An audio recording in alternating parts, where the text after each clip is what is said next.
By now, you've heard of Mahmoud Khalil, who was kidnapped by the United States government. But here are several things you may not know about his kidnapping. Several publications have called it a kidnapping because Mahmoud, who is legally in the U.S. and has a permanent residency green card, was detained by law enforcement and is now locked up in an ICE detention center in Louisiana, which is best explained as a kidnapping. Mahmoud, who is Palestinian, was a part of several anti-genocide and pro-Palestinian actions on the Columbia University campus. Trump, who recently announced he'd be canceling about $400 million in federal grants for Columbia, also said, following my previously signed executive orders, ICE proudly apprehended and detained Mahmoud Khalil, a radical foreign student on the campus of Columbia University. This is the first of many arrests to come, which is why many are saying the First Amendment, freedom of speech, is dead. See, the act of kidnapping someone illegally simply because they attended a rally and spoke at it is, my God, I hate to say it. Newsflash.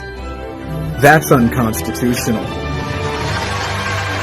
If you also noticed, I bleeped out a certain part of the phrasing Trump used. That's because it's false. Even without it, his phrasing of just radical foreign student is hyperbole. You could also say Mahmoud is a legal U.S. resident who doesn't stand for genocide. Y'all, even Ann Coulter couldn't get on board with this, responding to John Levine's Zionist Org Prep's list of foreign students, hoping Trump will deport them. Ann says, there's almost no one I don't want to deport, but unless they've committed a crime, isn't this a violation of the First Amendment? It is real icy if Annie C can't get online with this. Lastly, Columbia professor currently on suspension for harassing students, Shai Davidai, is on a green card as well, yet called for the deportation of Mahmoud Khalil. And while this post illustrates Davidai has dozens of reports against him regarding harassment, stalking, and inciting violence against students, here we are. As of today, a judge has blocked Mahmoud's removal while weighing a petition challenging his arrest. Executive orders or the Constitution?